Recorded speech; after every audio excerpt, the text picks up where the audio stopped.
Pokemon Scarlet and Violet are not rushed games. They have not just been made. They have actually been in development since at least 2014.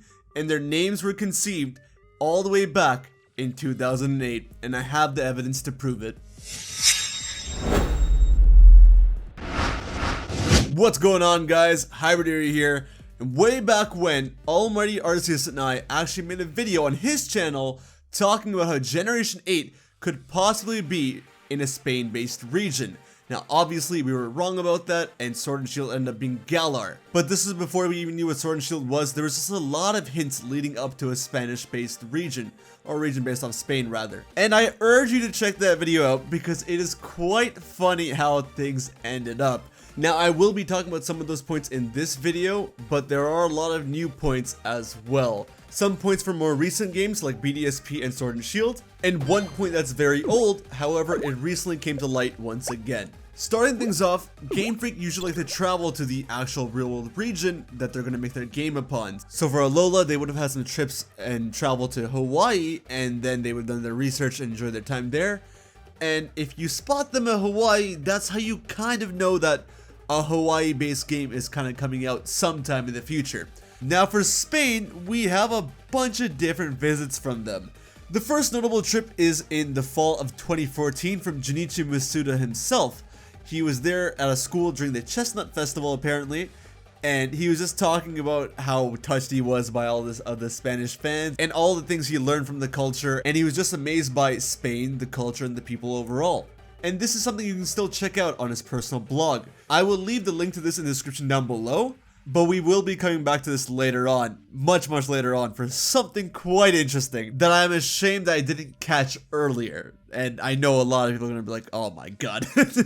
Next up, Omori was also in Spain for 2016 with Masuda, where they were promoting Sun and Moon.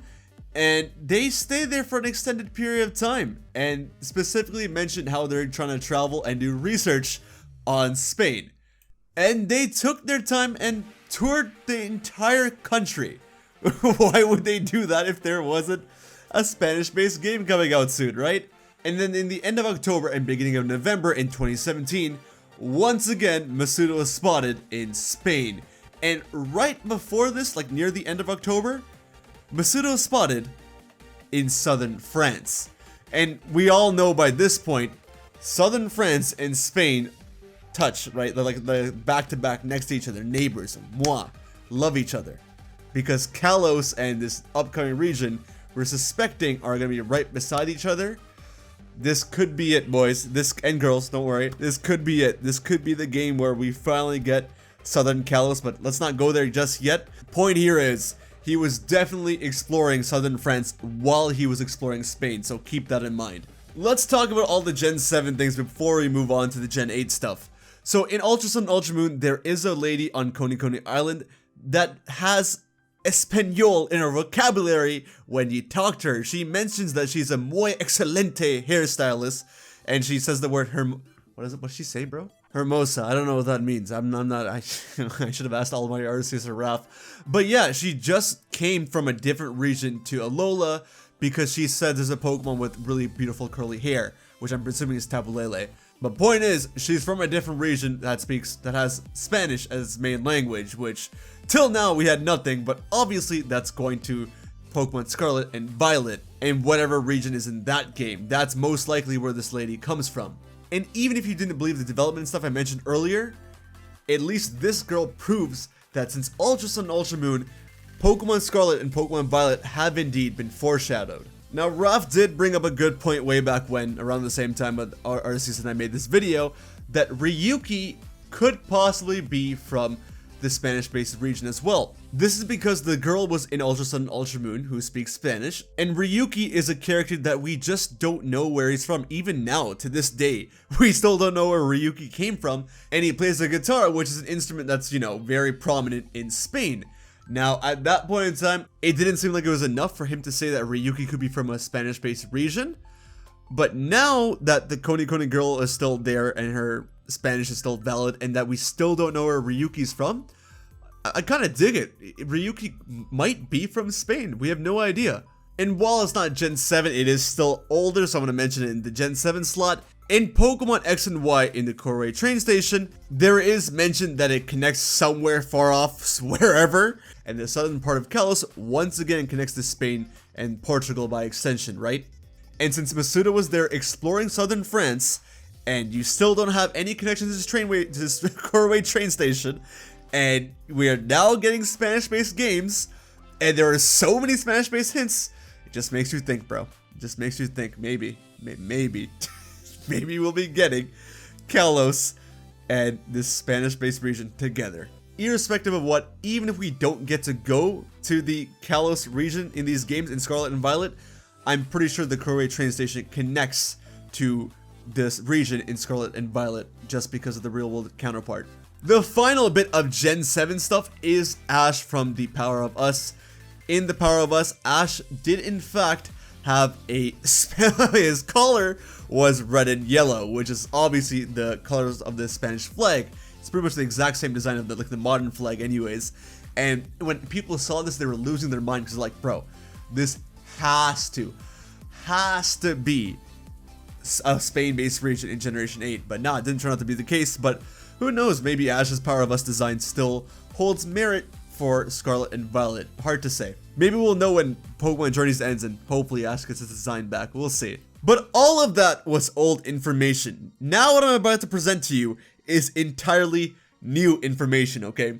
Let's start off with Sword and Shield and the hint that Sword and Shield gave for a Spanish-based region. The biggest one was that right before you reach Stow-Inside City, there is a challenger or a backpacker named Diane, who if you face her and defeat her, she will actually once again start speaking in Spanish. When you beat her, she'll say, oh my god, muy dramatico, fantastico. I need my Dora Explorer. I need my Dora the Explorer, man. I can't do this. I really can't. Muy fantastico, dramatico. Yeah, there. And she actually claims that she's from far away, implying that she's from another region. And if it was a region that we've already known about, she likely would have mentioned it by name, but she didn't, so yeah, again, Sword and Shield hinting towards Scarlet and Violet. Okay, it's 2 AM, I cannot be loud, so I apologize, but there are a lot more hints than I expected. One of which comes from this person on Reddit, HybridHero, and they have found out that there's another hint in Sword and Shield where they foreshadowed the orange and grapes.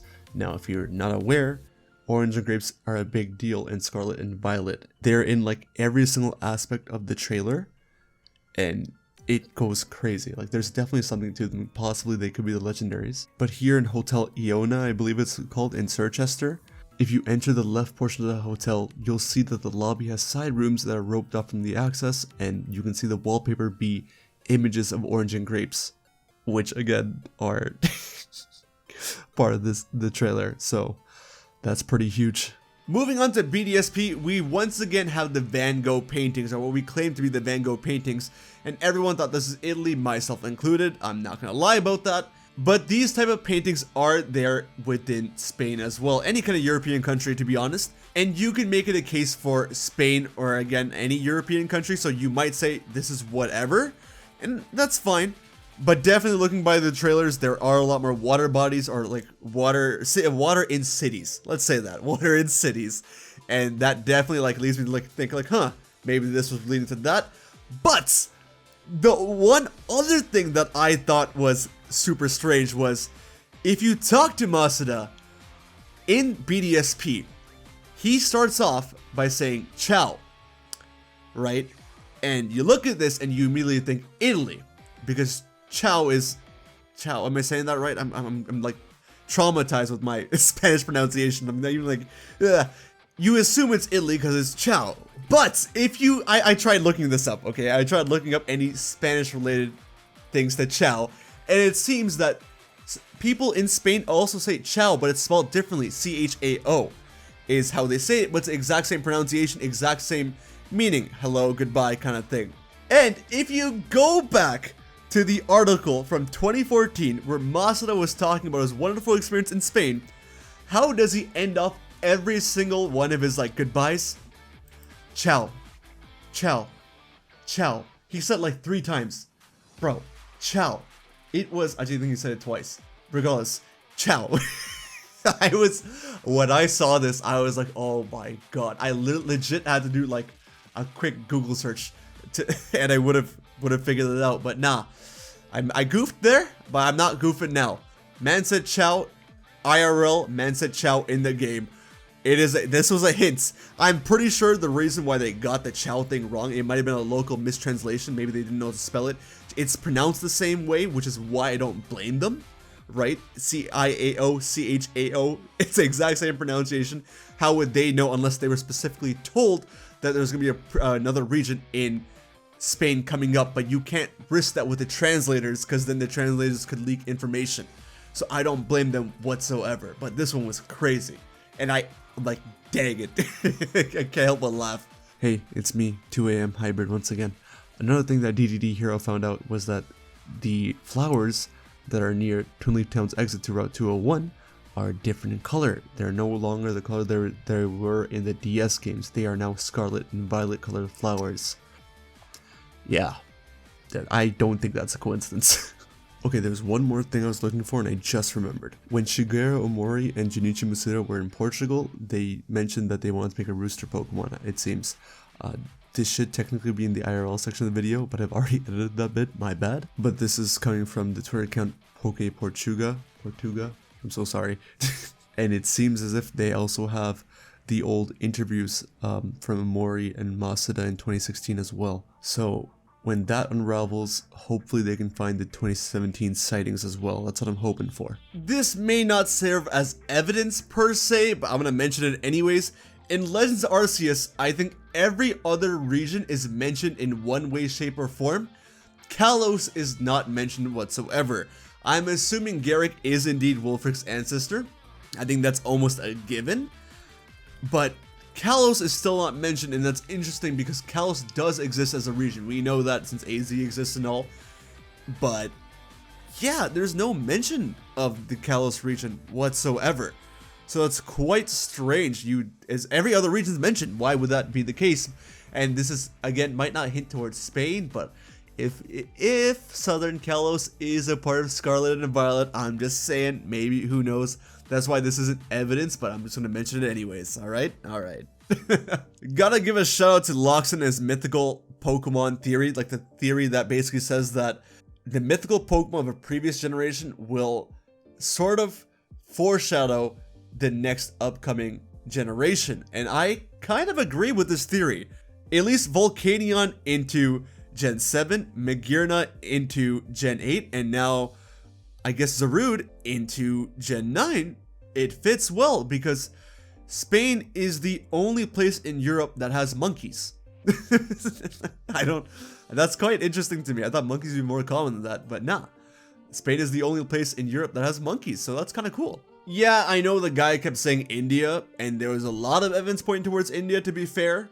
And he was wrong about India, but I still think his theory holds up. It might not be what he was trying to go for, but it still works. Like, it really does. Yeah, so Zarude, another hint towards Scarlet and Violet. I'm gonna say it right there. Now, there is one more point that we made in AlmightyArceus' channel about Oricorio and how that kind of hints towards Spain, but I don't want to mention that here. It'd be more funny if you guys go check it out there. So I'm gonna leave that one, but you guys are still asking, I'm sure.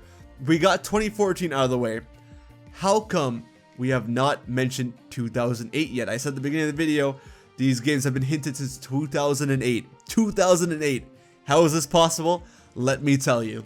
We all know that Pokemon likes to trademark a bunch of different titles. They did this with Pokemon Stars, Pokemon Gray, Pokemon Z, but they often do it with a bunch of random names as well, such as Pokemon Turquoise, Pokemon Brown, Pokemon, I believe they did Crimson. They did a bunch of different things. But among that, two of the names that they trademarked in 2008 were Pokemon Scarlet and Pokemon Violet. Now, the names were trademarked then, so maybe they weren't working on the game since then, but they definitely may have had something in mind.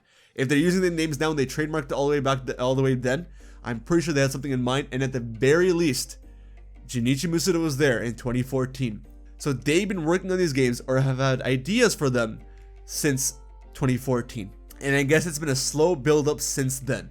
And if you still think these games are rushed, Masuda and a bunch of other big names as far as I'm aware, did not work on Legends Arceus. It was the Ultra Sun and Ultra Moon team. Pretty much the same team, or like the main guy that worked on Ultra Sun and Ultra Moon, he worked on Legends Arceus, and it was a similar team.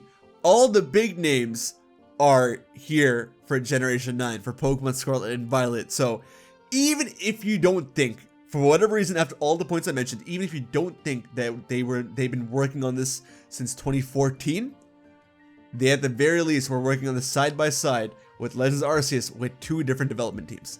So I don't think these games are rushed whatsoever. I think they've taken their time with them, and this is a big one. The fact that it's been hinted at for so long and it's like this, huge, absolutely huge, and I cannot wait. Thank you guys so much for watching this video. I gotta give a shout out to AlmightyArceus for way back when we made that video, and also Raph and Lockstin for, I guess, their ideas. I didn't ask them for anything, but here I am, give them a shout out, so there we go. Take care of yourselves, have a wonderful day. I'll be back with more Scarlet Violet content soon, alright? Later, bye!